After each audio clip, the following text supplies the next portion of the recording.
Welcome to Talkin Baseball. We previewed the East region. Now it's time to preview the Central. There's a lot of teams, and there's some that are good, we think. Let's do it.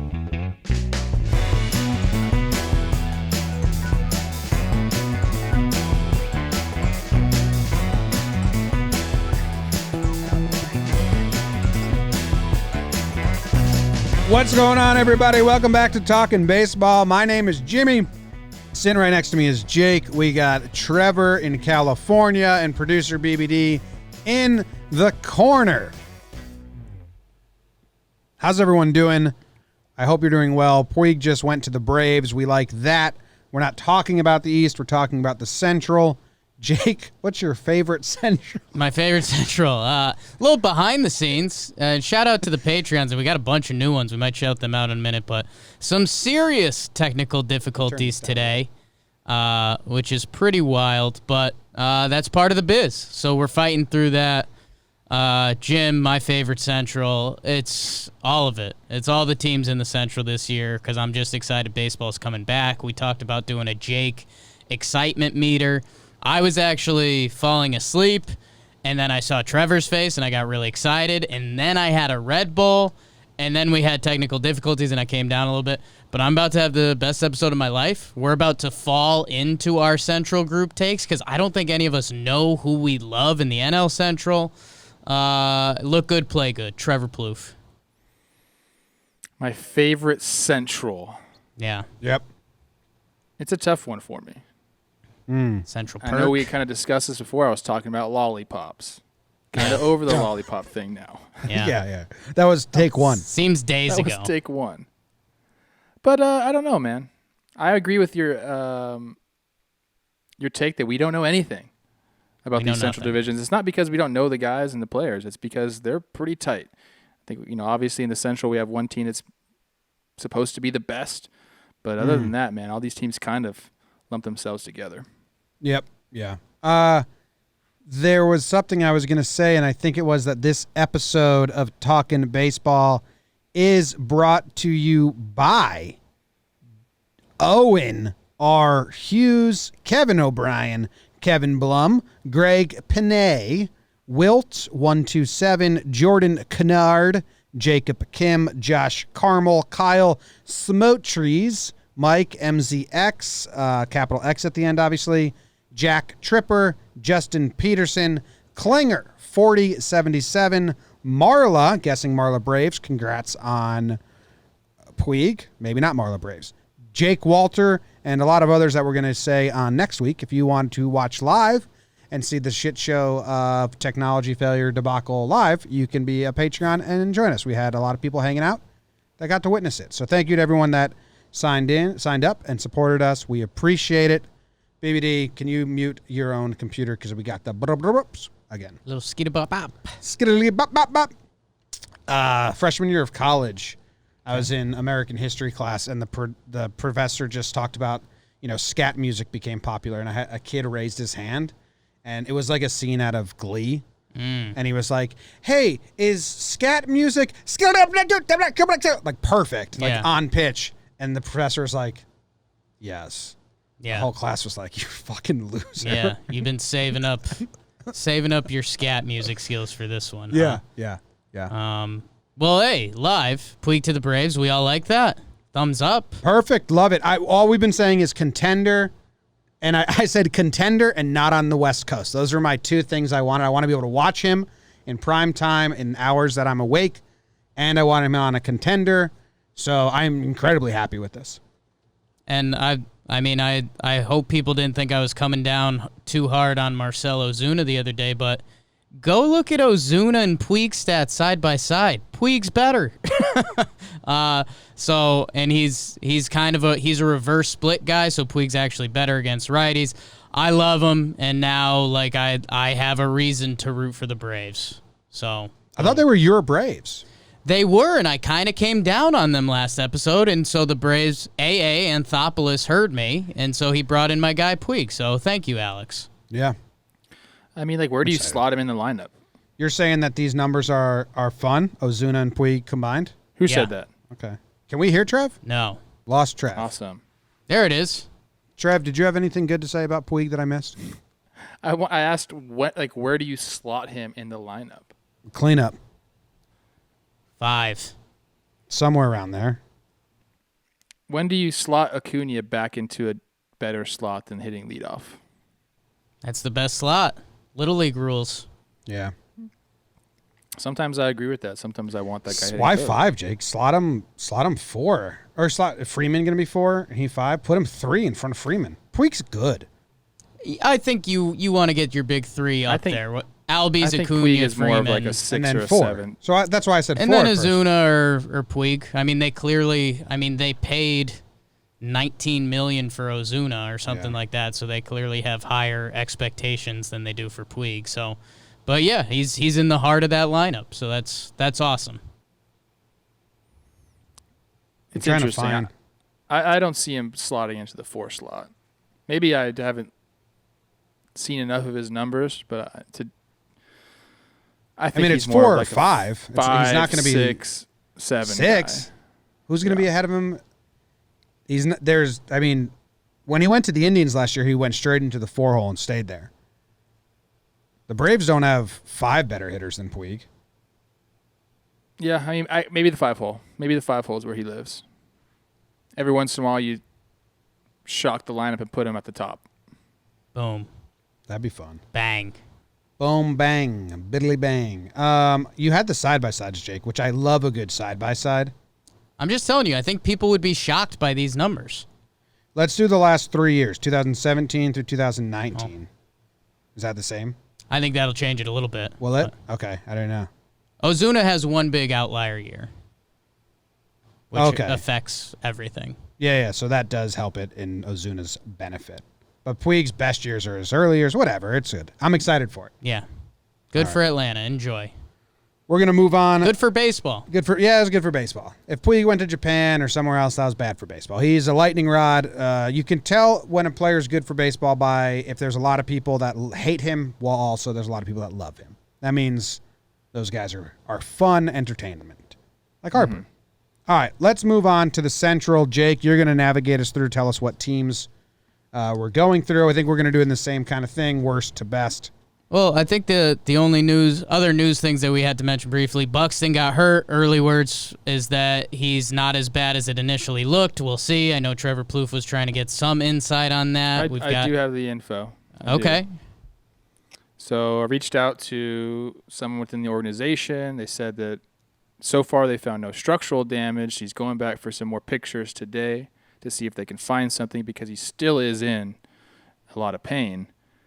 And they were talking it's something with his top of his left foot. So hopefully it's nothing serious and he just banged it up. That's kind of best case scenario, and he can take a few days off and get back out there. So we're kind of sending good vibes over to Byron because they're just – that team needs him. He has the potential to break out at any point. So he's one of those guys that you want to see on the field. He's good for baseball. Yeah, he had his best hitting year last year, and they're kind of just waiting. He's got 1 year with over 100 games, but just a different dude on a field. I know you got to see it live, and just the way you were talking about the way he moves is like special. Yeah, you don't see it every day.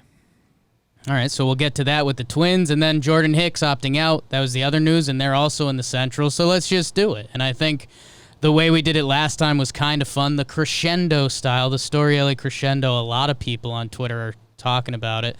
And I think we've got an easy start here, and it's what I woke up to this morning was our guy Ray tweeting at us saying, "Don't sleep on the Tigers." And A, I love the hustle, Ray. Mm-hmm. B, feel free to tweet at me all the time about your team, at all of us. C, I'm sleeping on the Tigers. They're terrible. Ray followed up his post talking about all their top prospects, which is very nice. And a couple of the pitchers are now hitting 22, 23. You might see them. You might not. But sleep on the Tigers.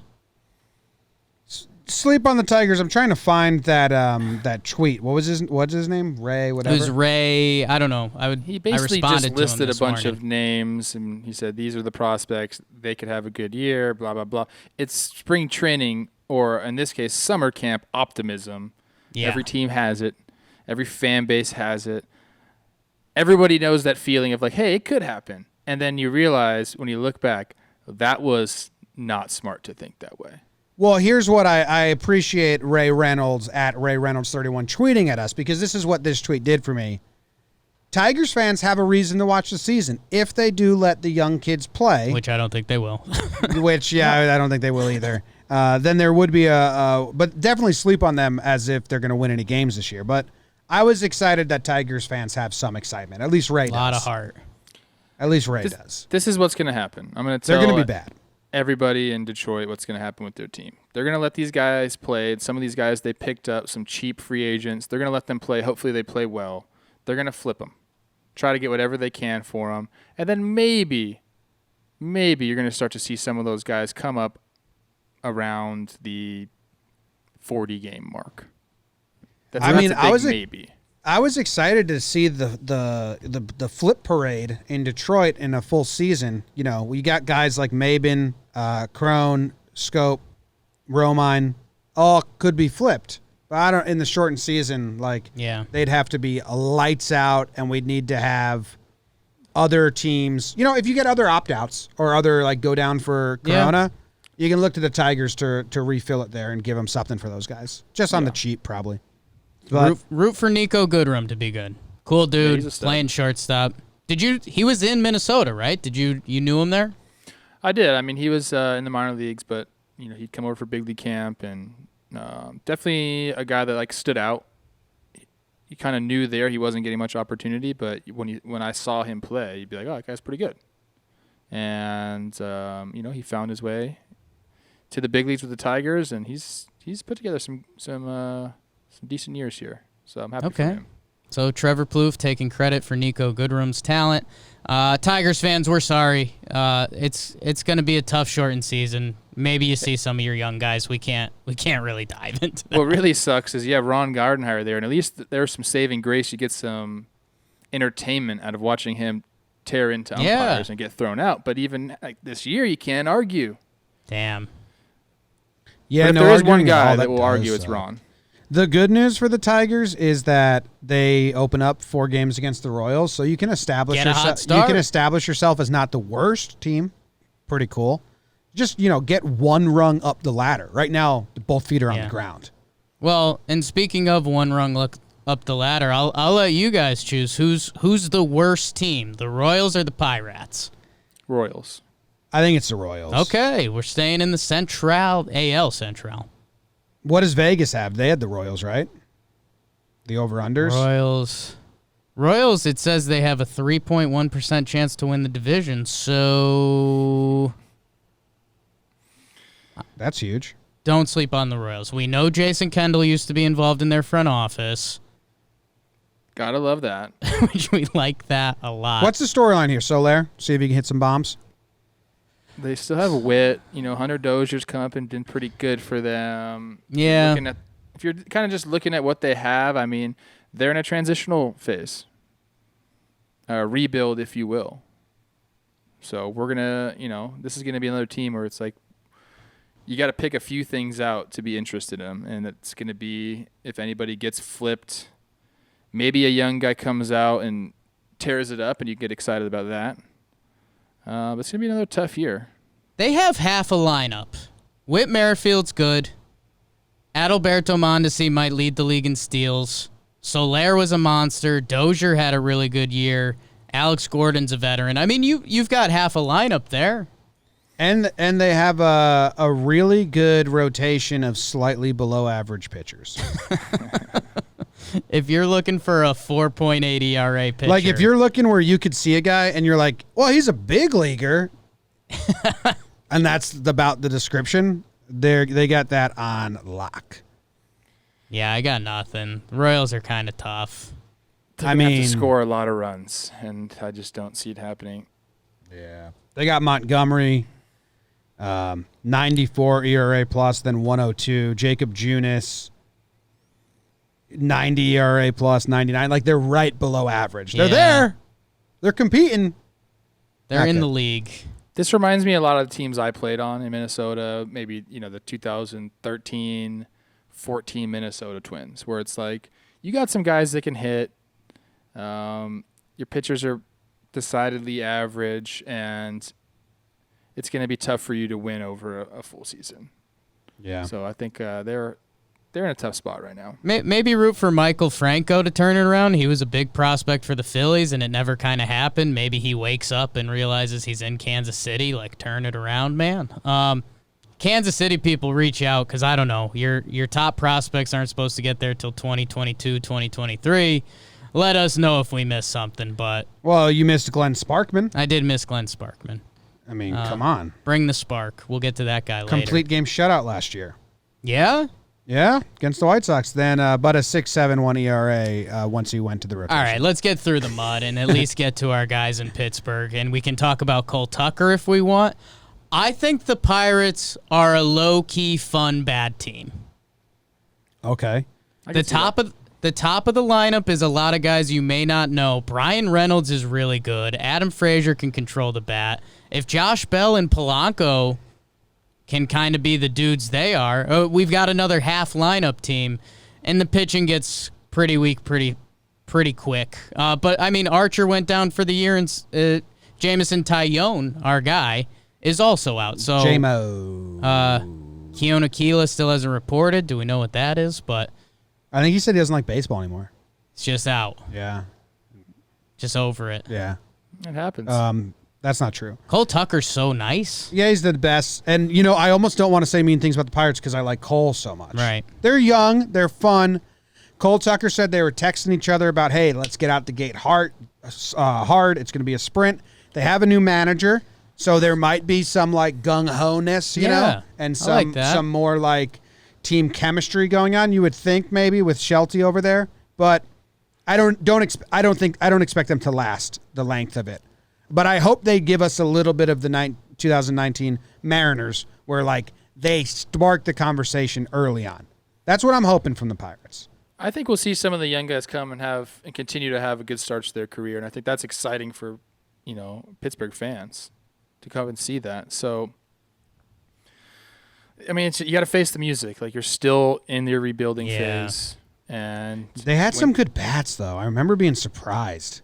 It's really pesky. They made a tough trade getting Archer. You know, I was all in on Archer and turning it around, but as you could tell now, it turns out that if you don't have a good pitching department, you won't get good pitchers, nor will good pitchers stay good when you trade for them. So, Coach Jomboy. Yeah, I... like, Brian Reynolds was way better than I thought last year. He had a great rookie year. Great. Jim, could you give me their schedule quick? Because like you're saying, I think the best thing that we can do is root for the Pirates to get to a hot start, because that adds to the anarchy that will be the NL Central this year. Yeah, if they don't throw a 10-4 out there. If they do, it would be an impressive. If they do, we'd really be talking about it. Okay. They open up in St. Louis against the Cardinals. Okay. Then they go to Milwaukee and play 3 straight. No, they go back to Pittsburgh. But it's Cardinals, Brewers, Cubs right away, then Twins. So they're going through the gauntlet right away. Like, you would hope that the Tigers and the Royals showed up quicker. The Tigers don't show up until the third week or whatever. So they go through the gauntlet right away. So if they are a 10-4 after all that, then I think we're going to be like, wow, holy shit, maybe. But I don't see it happening. They're outgunned. Yeah. They're outgunned. But hopefully they can have some fun. They're outgunned. Boys. They had Garrett Cole not too long ago. Right. They had Tyler Glasnow not too long ago. Austin Meadows. But even Cole, they didn't get the best out of him. Did they rehaul their pitching development? I don't know. Had to. I think they just didn't have the good Coca-Cola mixture there, and they got to figure that out. Yeah. Because clearly Houston did, and now the Yankees have it because Cole brought it over. Going to be it's tough. The Yankees have had it. We asked people within the Yankees, and they're like, everyone has that mixture.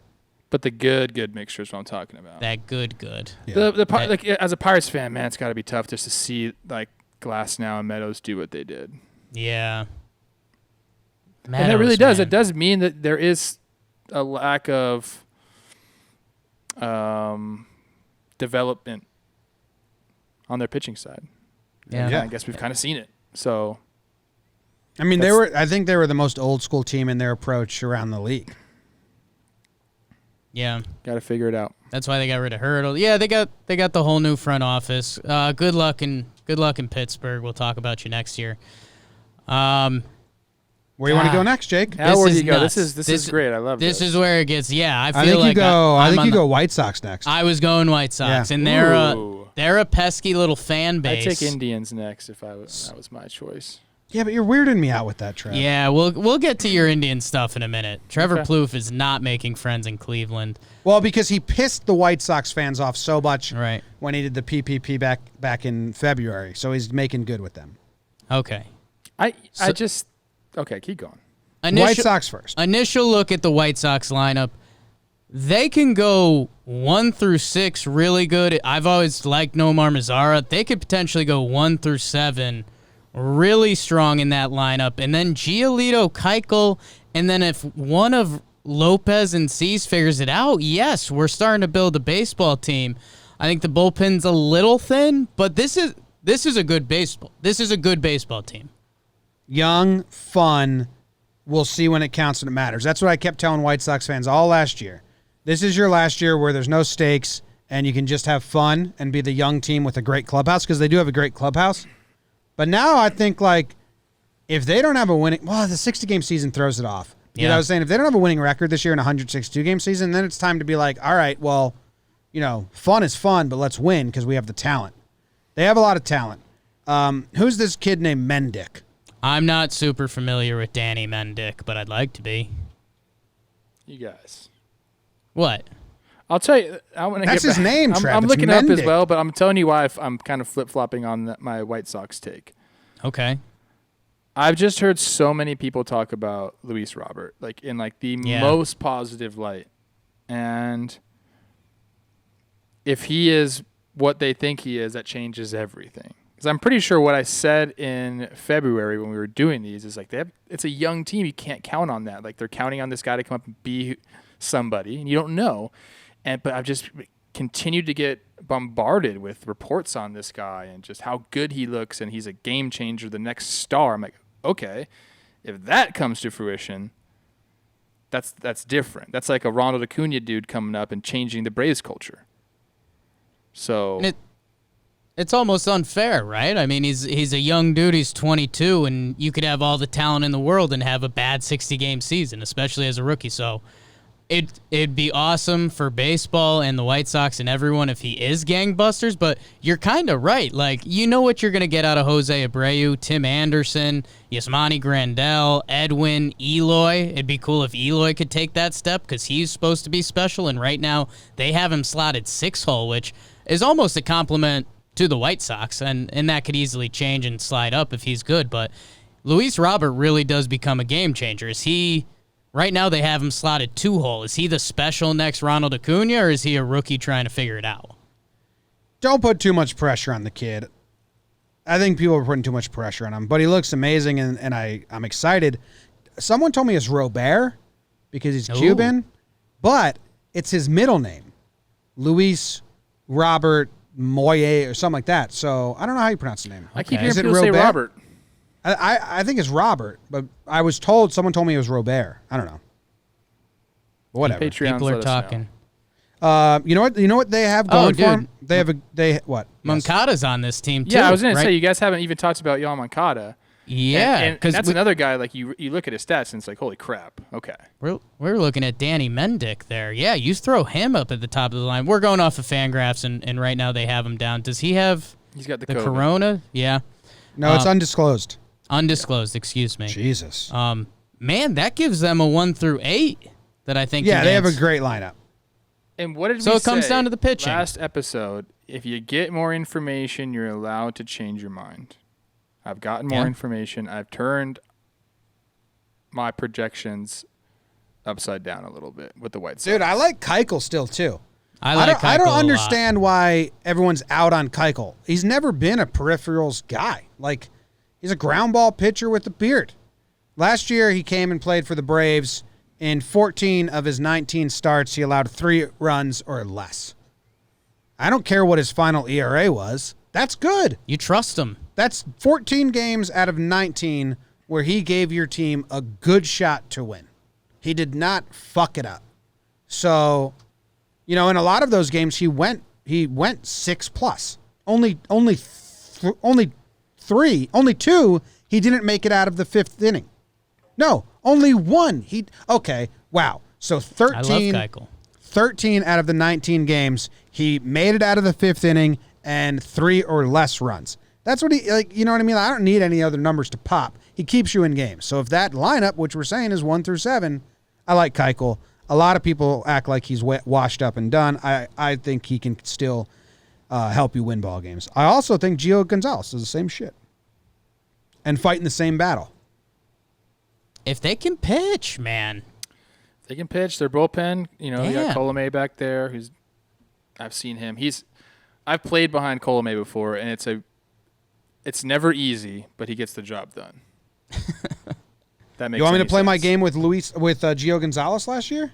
Sure, Jim. 16 out of 19 games, 3 earned runs or less. The same thing. These people cut out this pitcher.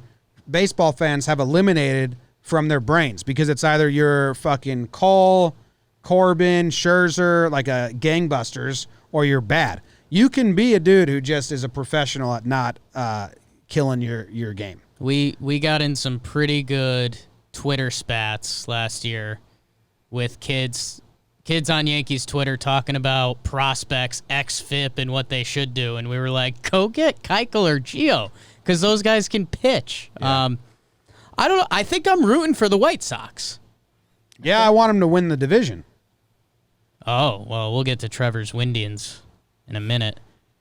I mean, should we just bang out the AL Central at this point? Because the whole NL Central is yeah. Let's keep a going. fight. Keep so going. AL. Let's do the AL Central. We'll go to Trevor's Indians. Please try to convince me on the Indians. I want to be convinced. I would love it to think in my head that it's a 3-team race in the AL Central. Well, it is. So, according to you, it's a 1-team race. I'll say this about the Indians. It should be. The Twins are the real deal. You've got a very strong middle of the lineup with pros on the outside. It'll be interesting to see if our guy Mercado can take a leak. Been there. Can Franmil Reyes take a leap? Cesar Hernandez, you kind of know what you're going to get. Domingo Santana, same. And then the pitchers, a couple of the young guys are unknown, but Cleveland's just been cranking out pitching that you kind of have to believe in it, and I'm guessing that's where your skepticism is coming from, Trev. They do crank out pitching, and they're similar to like the Rays or even the A's, how they are able to do that. It's incredible. Like, what a gift as an organization to be able to have a development department that could give opposite of the Pirates. Can give you cheap starting pitching. Are you kidding me? Like, yeah. It's not even the pitching that I'm looking at. I also don't love their lineup. I mean, I know there's some guys in there, but 2-3 guys can't do it for you. You got to have a longer lineup than that. So, I mean, the more and more I look at them, the more and more I like the White Sox over the Indians. And okay. I really am waiting for you guys to convince me. Obviously, I know about the studs that are there. What am I missing about this Indians team? I think. Why are they going to finish over 500 this year? They had because of the schedule? Their pitching's good, man. Like so good that they don't need a top offense. Like Bieber last year finished with what? 3.28 ERA. He had a 1.44 ERA plus. Clevenger was like a pick to win Cy Young. He finished with a 2.71 ERA. I mean, think about that. Okay. Think of how little offense you need to win when those two guys are on the mound. That's Savale, 2. What? That's 2. Yeah, but the Civ had like a crazy numbers. Yeah, crazy. And then you got Cookie out there. Didn't Plesac have good numbers? So, like, I don't know. Their pitching's really good. And when you don't have a ton of studs, I get what you're saying, but the studs you do have, Ramirez and Lindor, if they can go off for a 60-game season, not only are they trouble, they're unstoppable. So if you get like 3 of those 5 pitchers dealing, and you get Lindor and Jose hot with someone getting on base for them, you have a monster of a team, and I don't even care what the other 4 batters are doing. Like, so they have to all be hot at the same time. But I think if they're all hot at the same time, I think they're scary. In that league and division. What always gets me about the Indians and the way they have their lineup right now, I mean, normally it's Lindor, Ramirez, Santana, but they have Hernandez up there. Right now, this lineup starts out with 4 switch hitters.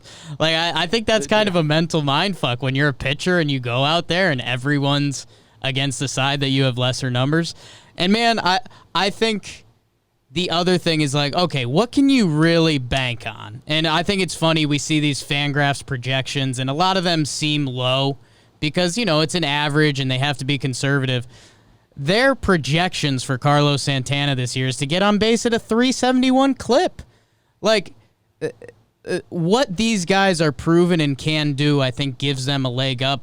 I think there could be an argument that there's potentially, if the White Sox players live up to their potential and everything we said about Robert is true and Giolito's the truth, and someone else in their pitching steps up, yes, I think their lineup's deeper. They need the pitching to catch up.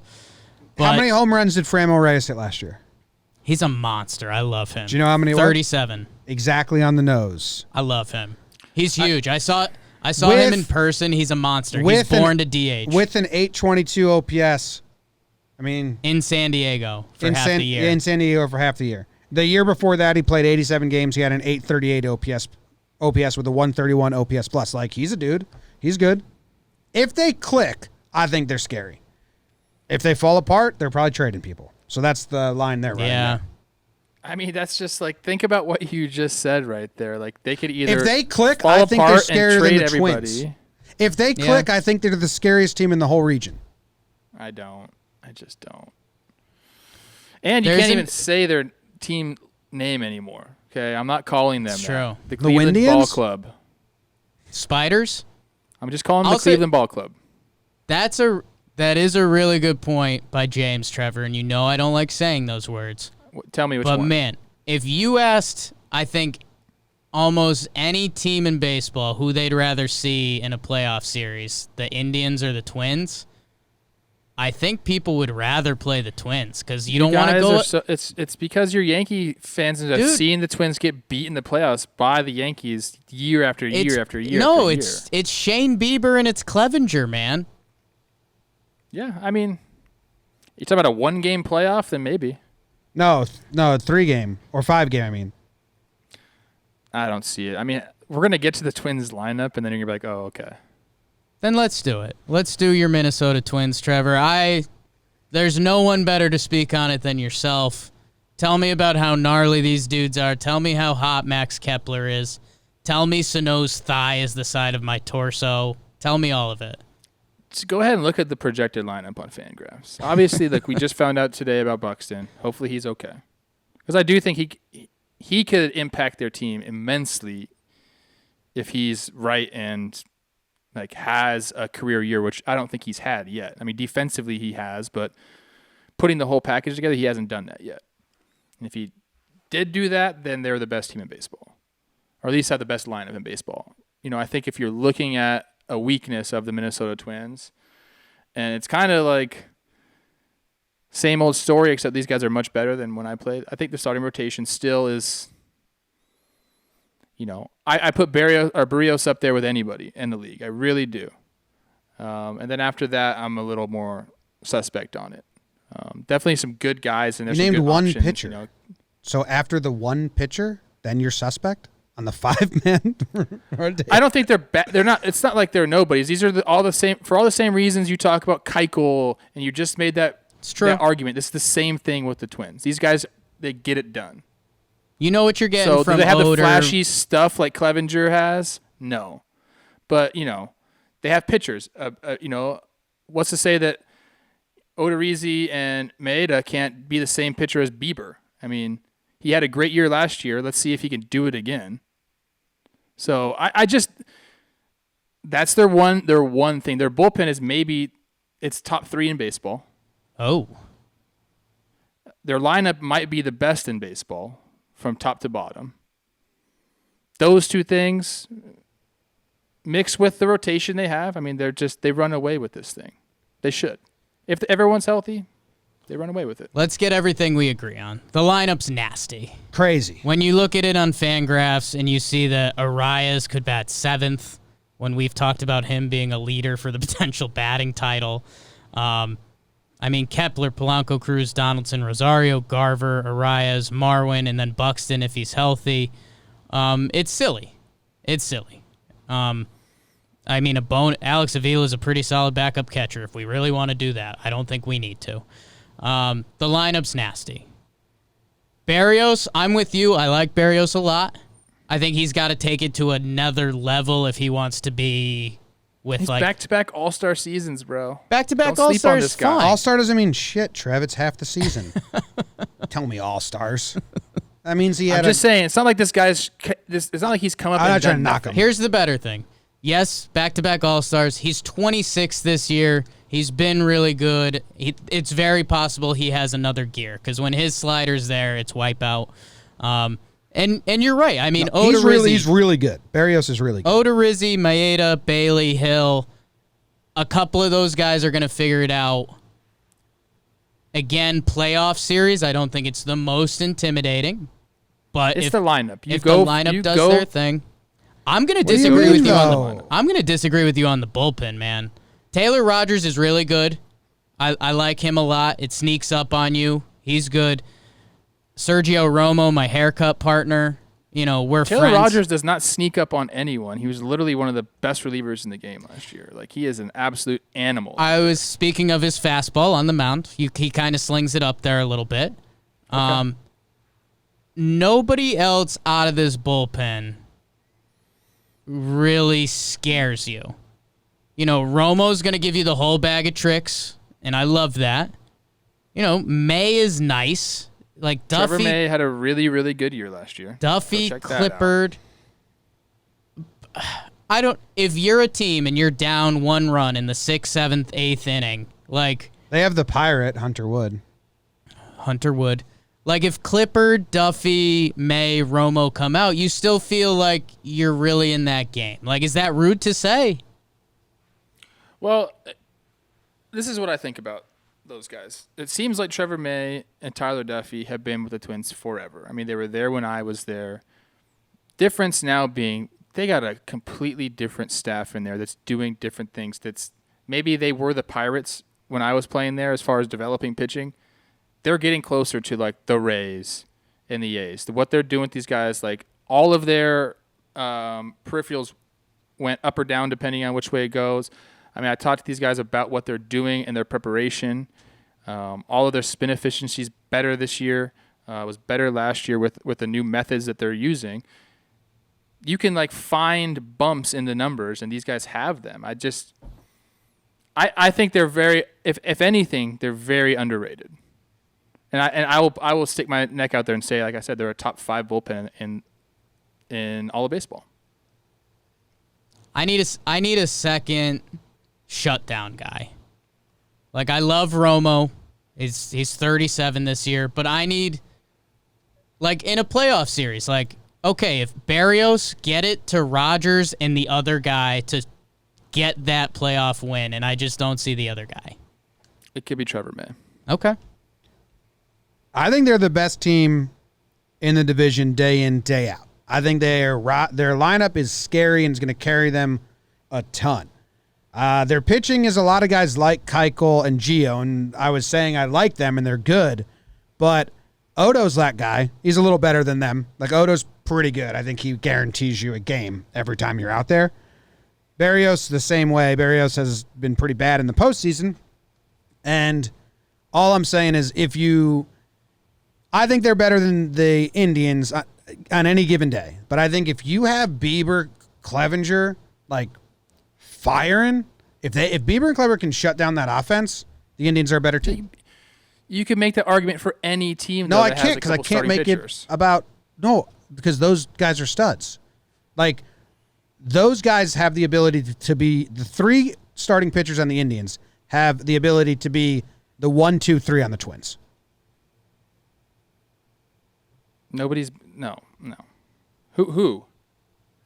Clevenger, Clevenger and Bieber. Clevenger and Bieber, those two guys have the ability to be the 1-2 on the Twins.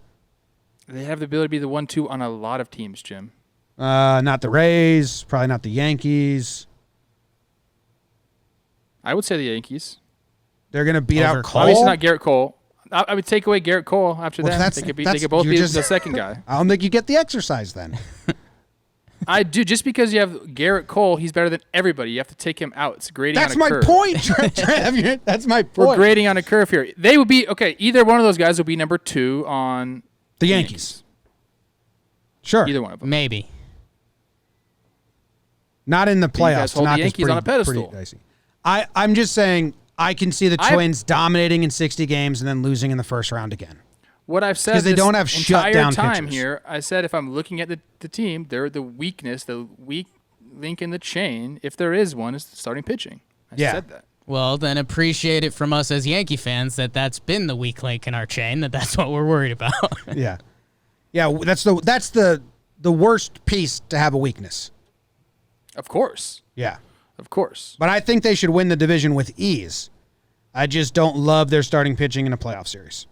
God, and this Fangraphs lineup didn't even have Sano in it because he's technically on the COVID IL right now. I mean, the lineup can be special and they can do special things, but after this regular season, they're going to have to show it because we've seen the dance for a couple years now. I agree. I think that's what's in everybody's head. Yeah, and but again, it doesn't mean anything for this year. And if you thought that was hot, I think it's NL Central time, boys. And I don't even know, like, who's technically fourth? Is it the Reds by their street cred, but they may have the most talent? Is it the Brewers because they're kind of blah, but they just win? The Cardinals do it constantly, and we love the Cubs, so I don't know. BBD, what team do you want us to do first? BBD. I think Reds. Let's do Reds. Okay. Now. They got to earn it.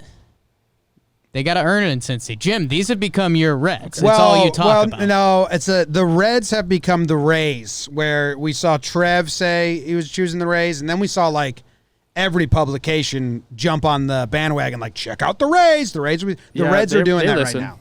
They listen. This week, the Reds are making the rounds as, like, I think Scott Boras said they were his favorite. They were his pick as a number one.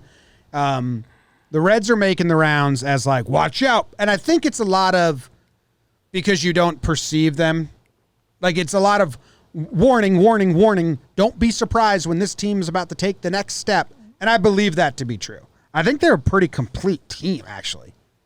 I don't know how they fare against the others. And that's what I'm trying to maybe figure out, which we won't because it's on paper. But I do think they did a lot, and they're good. They bring in Moose. They bring in Castellanos. They brought over Freddie Galvis, which, boo. Not boo, but not exciting. Tough break for Freddie G, I'm surprised he's still in there. He showed some pop from shortstop last year. For a couple weeks, and then he stopped. What's cool about this team, what's really cool about this team, is they're 1, 2, 3. The reason why I think a lot of people are high on them is we're going to go back to player development. They brought in Kyle Boddy from Driveline. He's running their whole pitching department throughout their whole organization. And we already saw them, whoever was there, was he there last year? I don't think he was there last year. Or was that his first year? Not sure. I want to say it was his first year last year. Yeah. But they turned Sonny Gray around, which to me, when I killed him. But yes. But even before that, when I played with him with Oakland, like he was kind of on a downward trajectory with his career. And if you just kind of look at what's going on, he only pitched 117 innings in 2016, then 2 teams in 17, 162 innings. Just wasn't the Sonny Gray that we grew accustomed to. And then he came to the Reds and figured something out. And I don't know if it was just the National League bump, but if they can continue to improve guys like that and have Bauer take a step forward, because we've looked at his numbers before and he gets a lot of hype, and I don't think he's had his best years yet. That's kind of like what I think about him, but,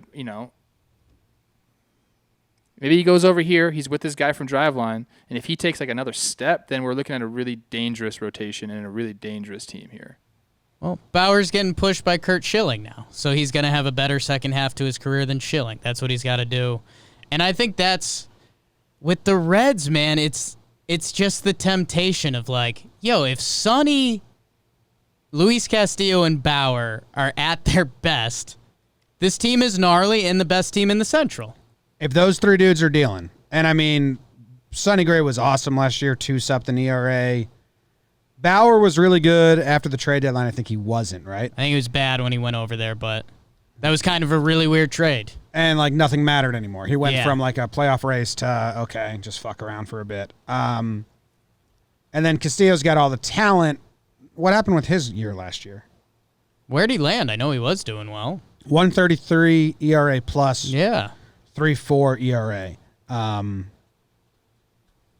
This is...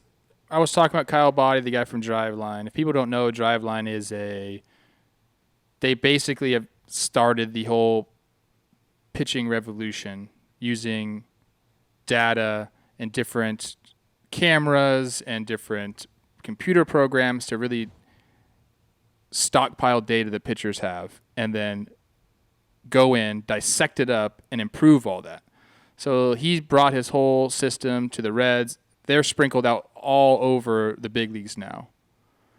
Guys that worked at Driveline, they're all over the place. But he took his whole program. He's doing the Reds. He was hired last year in October. And it's going to be really interesting to see like what he does with all these pitchers. Hey, Trev, did you know that Eugenio Suarez got MVP votes in his last 2 seasons? I bet a lot of people wouldn't know that. I did know that he can hit. He that can dude's freaking good. hit. I mean, he had a great year. Yeah, he put up back-to-back 130-plus OPS plus seasons. So look out for that dude. And then he hit 49 homers last year. Yeah, nuts. And they bring over Moose and Castellanos to put in the middle of that order. So it depends on those 3 pitchers because I don't think their offense is amazing at all. Well, that's what I was going to say. But their pitchers can be. The story with the offense, like Votto, you know what you're going to get. Like he could bounce back. Even if he doesn't, like he's going to get on base a little bit. He's going to be Votto. Suarez is one of the best players you might not know about. Moose is going to hit the over on the batting average. Castellanos is a hitter. Nuts against lefties, but he's just a good hitter. Who from Winker, who's a young guy? Senzel was a top prospect, number 2 pick in the draft. They got Akiyama from overseas. Who's going to step up to be another piece in that lineup? Because it could be a deep lineup. It could also be catch your breath before you get back to the big guys lineup. Yeah, Winker might take that step. He had 16 hitter. home runs last year, 25 years old, but his other numbers were good, so we'll see. I would compare this team to the Indians with less offense. But they have the top 3 pitchers, and they have a couple good bats sprinkled up front, but not as many as the Tigers. I mean the Indians. I keep saying the wrong thing. Okay.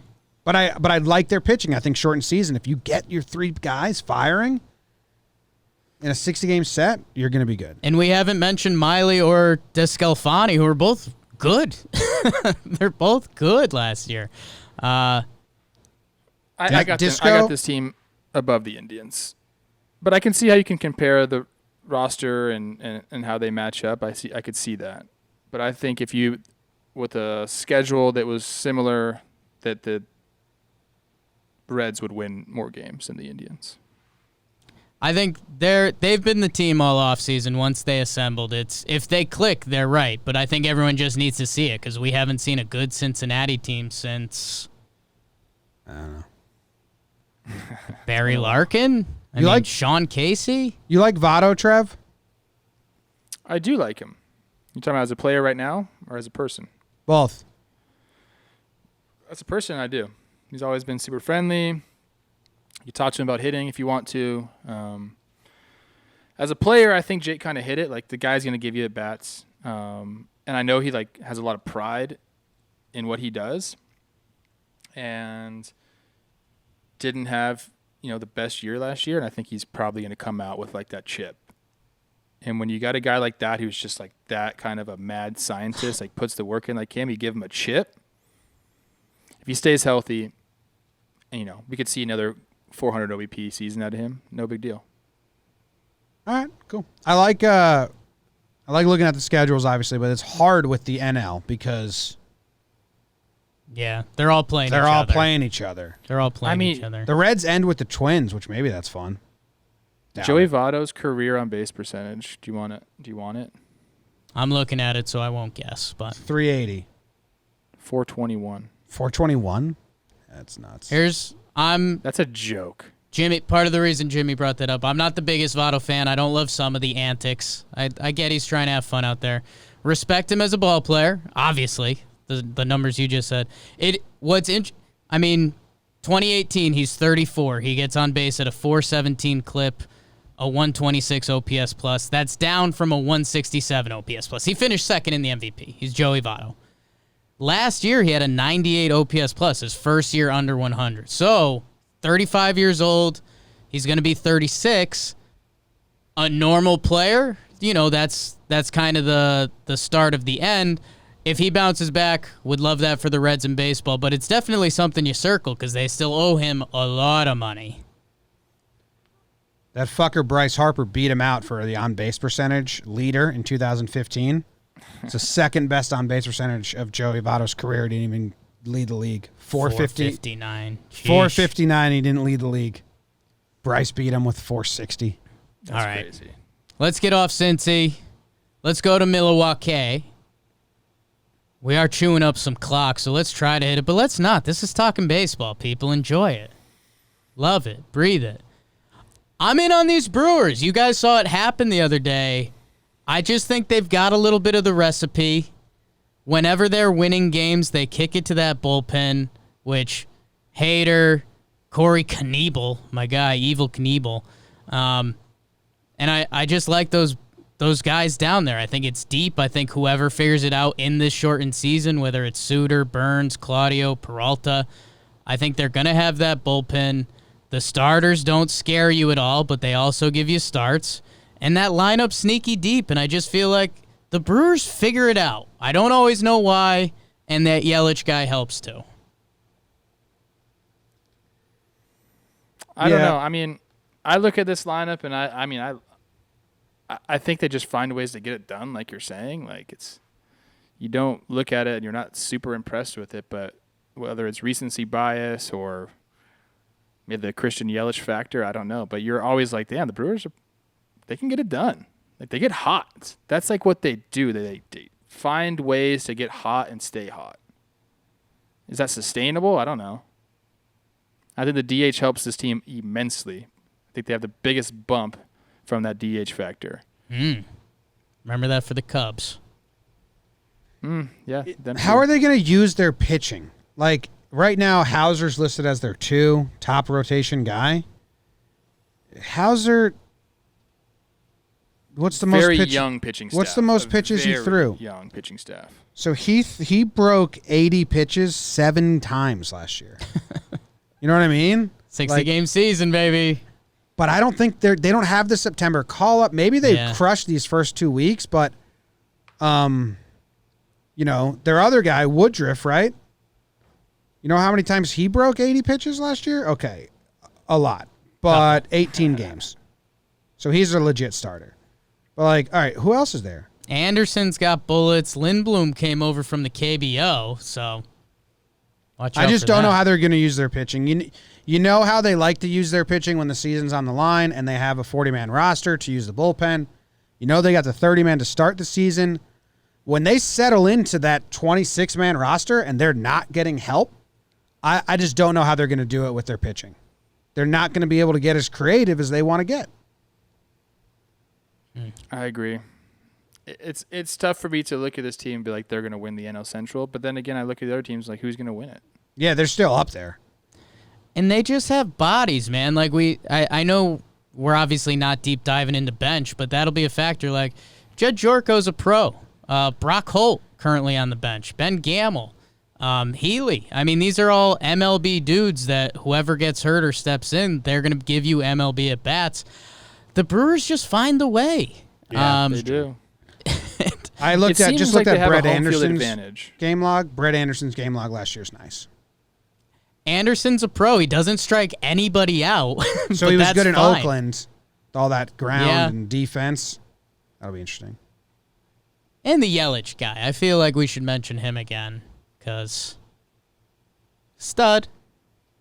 But I think about who they lost. We're thinking about like the team that got hot last year and should have beat the Nationals, but one play. Yeah. They lost Grandal. They lost Moose. They lost Eric Thames, Jordan Lyles, Gio Gonzalez, Drew Pomeranz, Jeremy Jeffress. I mean, they lost a lot of people from this team. Yeah. So maybe we're just thinking back to last year and being like, oh, I remember how good they were, but they lost a lot of freaking players, man. They did bring in guys. I mean, there's none of the big names, and I think this is what I was wondering during the offseason, whether that would it have been worthwhile to go get one big name. But Avisail Garcia's got some nice stuff. Justin Smoke, Narvaez was great last year. Sogard's a pro. Like they brought in dudes for that. It's Brewers Look, magic, I like those guys, man. but they're not replacing Grandal and Moose. They got Holt and Morrison. It's just bodies.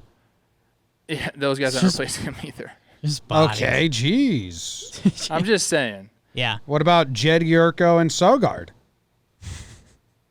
bodies. Jace Peterson? Come on. Bodies. They got bodies. Love Jace. That's what the Brewers do. They body you to death. Yeah, They do. have studs in the lineup.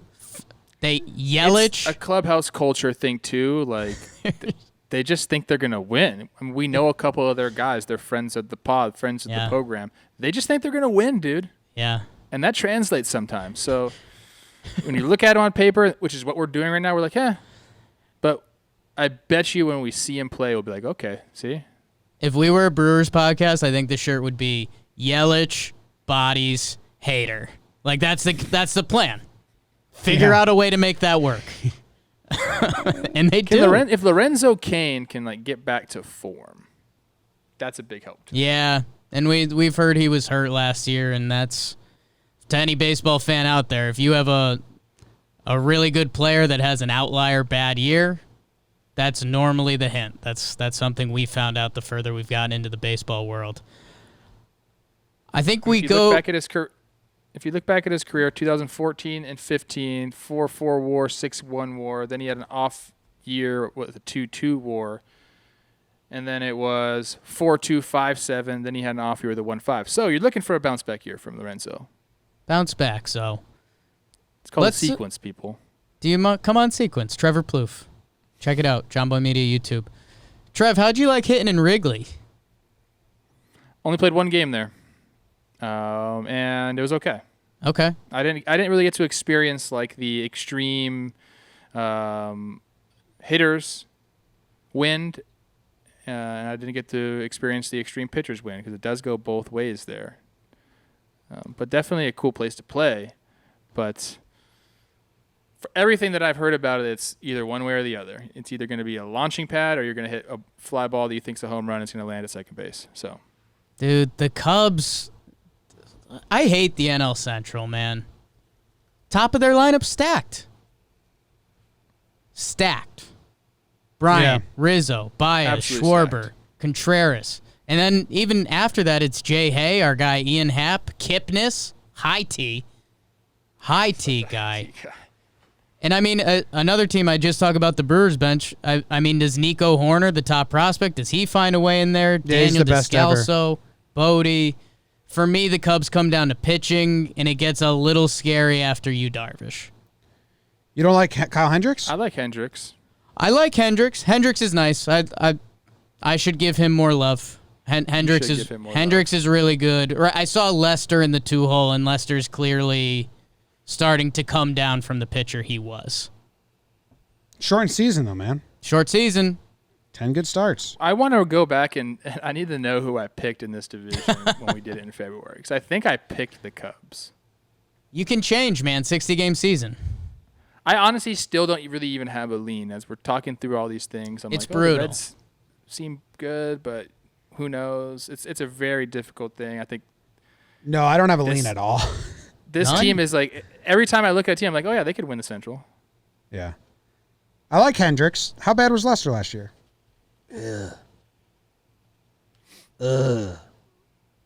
He got some duds. Going by the Jimmy stat, which is 3 earned runs or less, keep you in the game. He had 20 of those, but he had 11 where it going. Bad. And I mean, Tyler Chatwood slotted as your 4th. Alec Mills is the 5th. I'm not very familiar with Alec Mills. I'll be honest with you. Lester had 7 games where he tanked the team, 5 earned runs or more. That's how I look at game logs, everyone. I don't know if you know that about me, but I've been doing it forever. That bullpen's been a problem for years. They have Kimbrel. He's kind of not the same Kimbrel. 7 out of 31 games where you can point and be like, that game was on Lester. That's a lot. I don't know. The pitching just scares me. I love this lineup, and I see so much more talent than the Brewers throughout this lineup. But I don't know, man.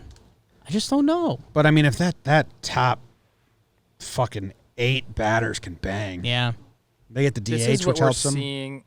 This is what we're seeing. What happens when you go out and buy starting pitching, which they did, and it worked out for them at the start.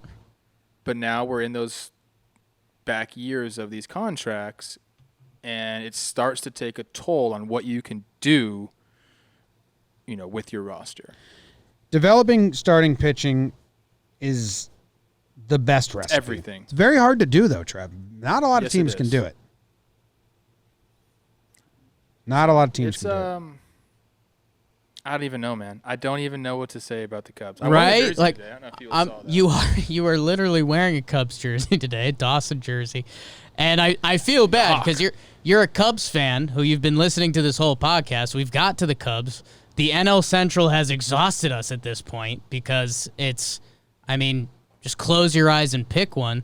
The lineup's crazy. Darvish is one of my favorite pitchers to watch in baseball when he's right.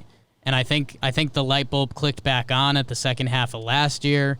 He's had some inconsistency stuff, but I don't know. Up and down this pitching staff, they need Darvish and Hendricks to be special.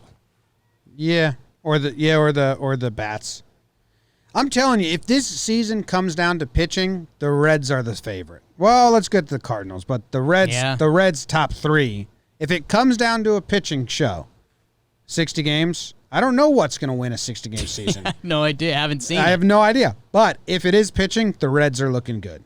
Let's see what the Cardinals got going. We know they got our boy Jack. Into the Lou. Nelly, Murphy Lee. My guys. Let's start with the pitching. We were just there. Jack Flaherty. Good. We saved them for last. So are we saying that this is the best team in the NFC? No, I really don't know. BBD just chose the Reds. We kind of went in a weird direction. Because I don't know about these 4. I think they're the best run organization in the Central, ? Okay. St. Louis they're just always there, it feels like. Okay, I can see that. Flaherty's a stud. Culturally, they do it. Waino wasn't fantastic Waino's last getting year. up there. Dakota Hudson's young and a former top pick. I don't know. Give me something good, Dakota. Mikolas was solid last year, and then Hyun Kim, I'll be honest, I can't give you the scouting report on him. Dakota had a good year last year. 32 games start with a 3.3 ERA is pretty good. Take that. I like their bullpen. I like their bullpen a lot. Dakota Hudson by the Jomboy schedule, 30 out of 33 games with 3 earned runs. It's pretty good. What is it? 30 out of his 33 starts, he allowed 3 earned runs or less. That's really good. It's kind of a weird stat, though, Jim, because what if he goes 5 innings? No, I'm looking at that. 5 innings and 3 earned runs with the bullpen is great. It's new league. That's not very good. You know what that cumulative ERA is? That's what is that? BBD. I don't like ERA. It's really. I'm just saying, that's not very good. Well, his ERA was a 3.33. The quality start is what? 6. 6 and 3. But baseball's changing like crazy.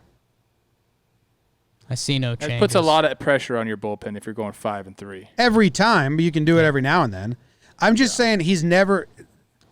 Jim likes it as it's a give your team a chance to win. Yeah, yes. it's a chance to win. That's all you're at the end of the day. That's all you're asking from your starting pitcher. That's the stat name, chance to win stat. Chance to win. I think we named it. We always forget whatever I name it, but only twice. What's that? You've always called it just to compete. Compete stat. Yeah, Compete. compete stat. That's what I call it. So twice last year. That comes from a Derek Jeter fan. Twice last year, Dakota Hudson kind of blew the game for his team out of 33 starts where he gave up 5 earned runs or more, where it's like insurmountable, this sucks. Even if we win, it's not anything that Dakota did. So that's a pretty good season. Dude, all these teams drive me nuts. I don't like ERA, Trev, because you have one balloon game. Of course, where you give up. know I don't like ERA either. Yeah. I'm just saying. I like Goldie. If you saw a guy with that ERA, you'd be like, that's not a good pitcher. Right. Yeah. I like Goldie bouncing back. I'm unsure on Carpenter. Would love it, like watching him play, so do the St. Louis fans. Colton Wong, Tommy Edman. Who's stepping up in the outfield? Is it Tyler O'Neill? I mean, Bader special with the glove, not sure with the stick kid. Paulie DeYoung, Lane Thomas.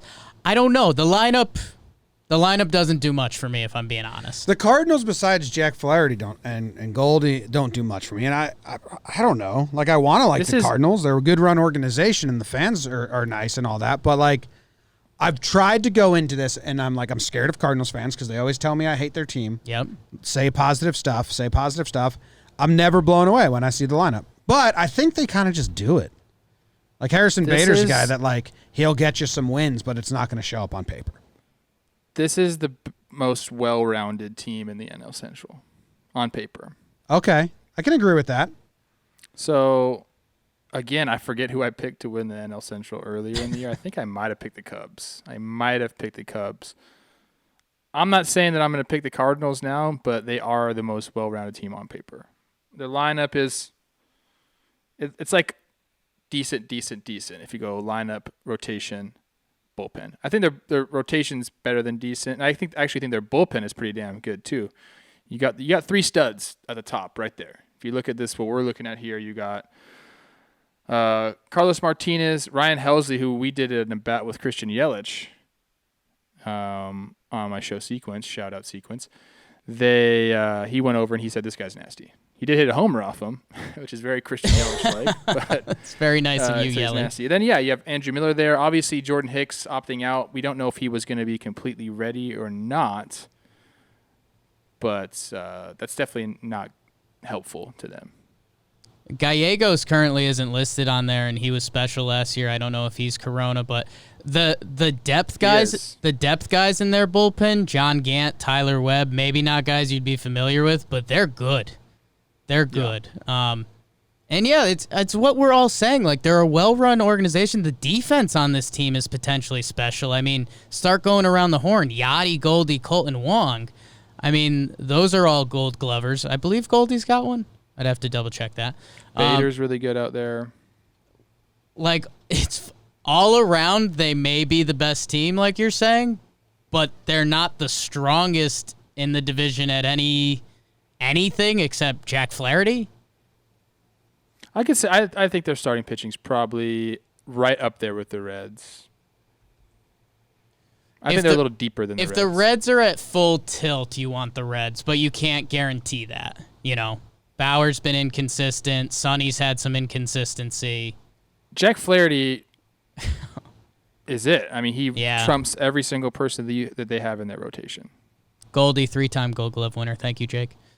I'm going to say it. Say it. Whoever I picked earlier, I'm calling BS on that. Unless I pick the Cardinals, and I'm going to pat myself on the back. I'm thinking these are the front runners for the NL Central. And I don't think that's a hot take. Shrug. I don't know. I just completely don't know, which is good. It's going to be fun. What are the Vegas numbers right now? I'm interested because I'll be honest. Like, this is a baseball pod. You probably want some takes. None of us are surprised if any of these 4 teams win the division. Yeah. Right now, Pacoda, our guys, our guys, famed stat, has the Reds at 33 wins, winning the NL Central. The Cardinals behind the Cubs at 30.5 wins. So they're projecting the Reds to do it. Yeah, I'm on sportsbettingdime.com, which was updated July 14th, which I think is today. Yeah. And they have the Reds and the Cubs, essentially. They have the Reds and the Cubs with the same odds. St. Louis just after them, and then Milwaukee a little bit deeper. So I get it, and I don't get it at all. Yeah. Yeah, it's tough. I mean, look. Brutal. You could make it. I'm making a pick. I made a pick. I've changed it. I think the Cardinals are going to win the division, but it's too tough. Too tough to call. Is that division going to be the biggest emotional disaster? Like, if someone gets swept, it's going to be like, fuck. Yeah, I don't know. They just beat each other up. They might not produce a wild card because they're all going to be beating each other up too much. That's interesting. But I think the East is providing a wild card anyway. At least one, maybe two. No, because they'll be beating each other up. That's going to be interesting. Wild cards are going to be so interesting with the unlevel playing field. But yeah, I'm not giving a pick. I don't got one. God. St. Louis Cardinals, New York Mets, right now. Mets. Like, I like the Mets roster better, but it kind of goes back to what we talked about yesterday. The whole, like, they just Mets themselves so much, and the Cardinals are well run. Yeah. That I lean Cardinals. Yeah. Intangibles, Trev. All right. Baseball's great. Yeah. I can't wait to look back on these and be like, God, that was a stupid take. Oh, yeah. Trevor Williams shoved. Pirates. Probably won't. Pirates traded for Lindor. Imagine. All right, we're out. Thank you guys very much. We'll see ya next time to do the West. Whew. That'll be a ball of fun. Jake's NL West. Rocks, baby.